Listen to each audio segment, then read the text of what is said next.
আমরা আসলে কয়জন কিয়ামতকে ভয় পাই? কয়জন রোজ হাসরের দিনকে ভয় পাই? আমরা তো অনেকে এমনভাবে চলছি মনে হচ্ছে জীবন এভাবেই চলতে থাকবে। আমরা কখনোই মৃত্যুবরণ করব না। আবার অনেকে তো বলে যে মৃত্যুর পরে আর কোনো পৃথিবীই নেই, আর কোনো জীবনই নেই। কিন্তু আমরা যারা কোরআনকে জানি বা একটু জানার চেষ্টা করি, তারা সবাই কিন্তু আল্লাহ সুবহানাহু ওয়া তাআলার পক্ষ থেকে এই প্রশ্নের উত্তর খুব সহজেই পেয়ে যেতে পারি। শেষ দিনের ভয়াবহতা আমরা সূরা আল হাজে কিছুটা জানতে পারি। সূরা আল হাজের প্রথম আয়াতে বলা আছে, হে মানুষ, তোমরা তোমাদের রবকে ভয় করো, নিশ্চয়ই কিয়ামতের প্রকম্পন এক ভয়ঙ্কর ব্যাপার। এই আয়াতের মাধ্যমে আমরা বুঝতেই পারছি আল্লাহ সুবহানাহু ওয়া তাআলা আমাদের হুঁশিয়ারি দিচ্ছেন যেন আমরা আল্লাহ সুবহানাহু ওয়া তাআলাকে ভয় করি। আমরা যারাই এমন চিন্তা করে দিন কাটাচ্ছি যে এই দিনের পরে আর কোনো দিন নেই, এই পৃথিবীই শেষ, আমরা যেন তেমন না ভাবি। আমরা যেন কেয়ামতের দিনকে ভুলে না যাই। আর যারা ভাবছি যে এই জীবন চলতেই থাকবে, যারা আমাদের চোখের সামনে অনেক মানুষ মারা যাচ্ছে, তাদের জীবন শেষ হয়ে গেছে, এটা দেখেও না দেখছি। আমরা অন্য কাউকে দাফন করে আসি, একবারও ভাবি না যে এর পরের দিন আমরা হয়তো একই কবরে দাফন হতে পারি। এমনই একটা ঘটনা কিন্তু আমার বাবার সাথেও হয়েছে। আমার বাবা কিন্তু সর্বপ্রথম ওনাকে যেখানে কবর দেওয়া হয়েছে, সেখানে এর আগেও একবার নেমেছিলেন। সেটা হলো আমার নানা ভাইয়ের কবর। এবং সেটা যদি আমি ভুল না হয়ে থাকি, সেটা ২০০২ সালে উনি নেমেছিলেন এই কবরে আমার নানা ভাইকে কবর দেওয়ার জন্য। কিন্তু ঠিক ২০২৩ সালে একই কবরে, যেটা এর মাঝে আর কখনোই খোলা হয়নি, ২০২৩ সালে আমার আব্বাকেও দাফন করা হয় একই কবরে। আমার আব্বা যখন কবরে নামছিলেন, উনি কি জানতেন যে এই কবরে দ্বিতীয়বার যখন খোলা হবে উনাকেই রেখে আসা হবে? আমরা কেউই কিন্তু জানি না যে আমাদের শেষ কবে, আমাদের শেষটা কোথায়। তাই আমরা সবাই শেষ দিনকে ভয় পাবো এবং আল্লাহ সুবহানাহু ওয়া তাআলা যেই প্রতিশ্রুতি আমাদের দিয়েছেন সেটাও যেমন বিশ্বাস করব, সেটাও যেমন দৃঢ়তার সাথে মেনে চলবো, তেমন আল্লাহ সুবহানাহু ওয়া তাআলা আমাদের যেমন হুঁশিয়ারি দিয়েছেন আখিরাত নিয়ে, জাহান্নাম নিয়ে, এই ২ টা সময়ের, আখিরাত এবং জাহান্নামের ভয়াবহতা নিয়ে, সেটাও কিন্তু আমরা বিশ্বাস করব। আল্লাহর কোরআনের কিন্তু প্রতিটা অক্ষরই সত্যি। এখানে আমরা অনেকেই তর্ক-বিতর্ক করি। এটা নিয়েও ৩য় আয়াতে কিছু কথা বলা আছে। এবং আমরা যদি একটু ভালোভাবে এই আয়াতগুলোকে বোঝার চেষ্টা করি, তাহলে বুঝবো আল্লাহ সুবহানাহু ওয়া তাআলার কাছে কিন্তু আমরা আখিরাতে যে কোনোভাবে আর্গুও করতে পারবো না। বা কোনোভাবে নিজেদের সাফাই দিতে পারবো না যে আল্লাহ আমি তো জানতাম না, আমি জানলে এমন করতাম না।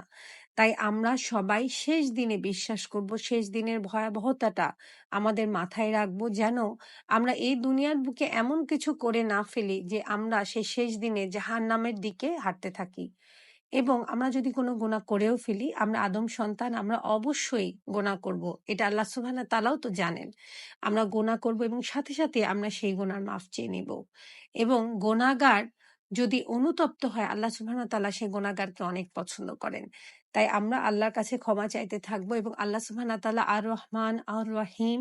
আমরা জানবো আল্লাহ সুবহানাহু ওয়া তাআলা গফুরুর রাহিম। উনি চাইলে যেকোনো সময় আমাদের সব গুনাহ মাফ করে দিতে পারেন এবং উনি অনেক দয়াশীল এবং ক্ষমাশীল। তাই আমরা আল্লাহর কাছে ক্ষমা চাওয়া থেকে নিজেদেরকে কখনো বিরত রাখবো না, এইটা ভেবে যে আমার গুনাহ এত বড় যে আল্লাহ আমাকে কখনো মাফ করবেন না। এটা হলো শয়তানের একটা ট্র্যাপ, শয়তানের একটা পরিকল্পনা আমাদেরকে পথভ্রষ্ট করার। এবার ফিরে আসি সেই আয়াতে। নিশ্চয়ই কিয়ামতের প্রকম্পন এক ভয়ঙ্কর ব্যাপার। এখন আমরা যারা কেয়ামত সম্বন্ধে একটু জানি, আমরা জানি যখন কেয়ামত আসবে তখন একটা ভূমিকম্পর মতো হবে এবং তখন পৃথিবী পুরা উল্টে পাল্টে যাবে। তখন আর কোনো কিছুই কাজ হবে না। তখন কিন্তু আমাদের তওবাও আর কাজে আসবে না। আমরা কিন্তু কেউ জানি না কেয়ামত কখন আসবে। আমরা শুধু জানি যে কেয়ামত অনেক নিকট। আমরা অনেকেই ভাবি যে হ্যাঁ, এখনো তো ইমাম মেহেদী আসেননি, এখন ঈসা আলাইহিস সালাম আসেননি।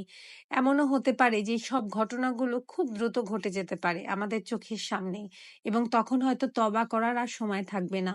যখন দাজ্জাল আসবে, সে অনেকের মাথায় ওলটপালট করে দিবে। ঈমানদারদের ঈমান থাকবে না। তাই আমরা সেই দিন আসার আগেই আমরা কেয়ামতের যে ভয়ংকর ইফেক্ট, যে ভয়ংকর একটা রূপ আমাদের সামনে আসতে পারে, সেটা নিয়ে আমরা সবসময় চিন্তা করব এবং সেই ভয়ে, আল্লাহর ভয়ে, যেখানে আল্লাহ বলে দিচ্ছেন, "তোমরা তোমাদের রবকে ভয় করো।"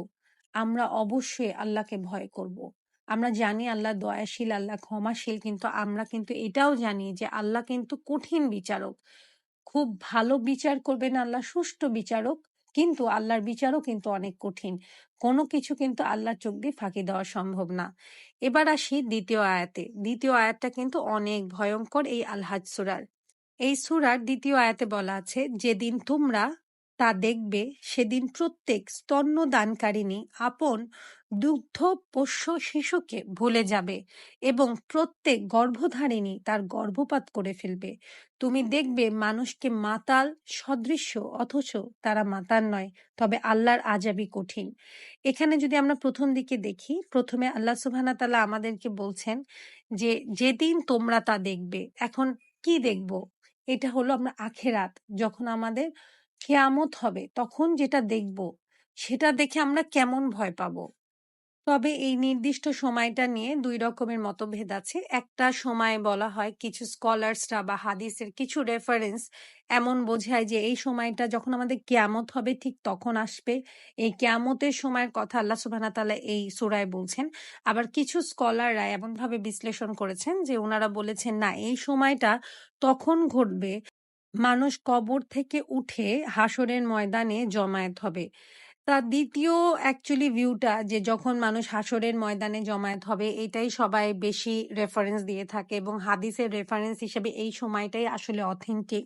এবং এই সময়ের ভয়াবহতা এক্সপ্লেন করে রাসূল সাল্লাল্লাহু আলাইহি সাল্লাম একটা হাদিসে বলেছেন যে যখন আল্লাহ সুবহানাহু ওয়া তাআলা আদম আলাইহিস সালামকে আদেশ করবেন যে তিনি যেন নিজ সন্তানদের মধ্যে ১,৯৯৯ জনকে জাহান্নামের জন্য বের করে দেন, এবং যখন আল্লাহ সুবহানাহু ওয়া তাআলা আদম আলাইহিস সালামকে এই নির্দেশনা দিবেন, এই কথা শুনে যে এই যে জাহান্নাম তারা দেখতে পাচ্ছে, এখানে বেশিরভাগ মানুষ চলে যাবে, এই ভয়ঙ্কর পরিণতি দেখে মানুষ ভয়ে, যারা মনে করেন যাদের গর্ভে সন্তান আছে তারা সন্তানকে গর্ভপাত করে দিবে এবং বুকের দুধ খাইয়েছে এমন সন্তানকে মাই ভুলে যাবে।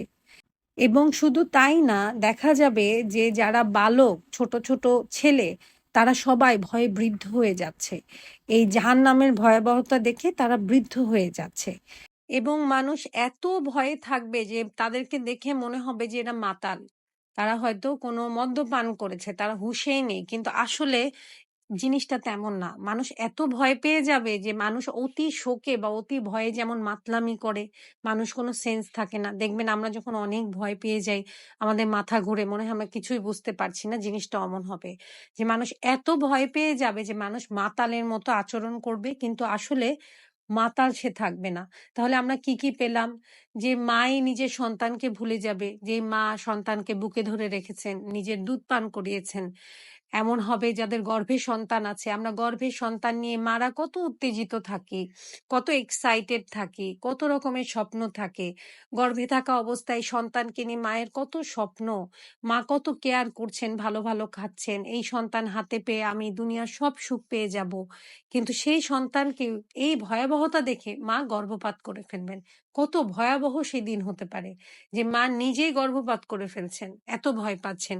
এবং যুবকরা যেহেতু একদম দেখা যাবে বৃদ্ধ হয়ে যাবে, মাতলামি করবে সবাই। আমরা বুঝতেই পারছি যে ওই সময়টা দেখে মানুষের আর হুঁশ জ্ঞান থাকবে না। মানুষ তখন ইয়ানফসি ইয়ানফসি করতে থাকবে। মানুষ কিভাবে বাঁচবে সেটাই চিন্তা করতে থাকবে।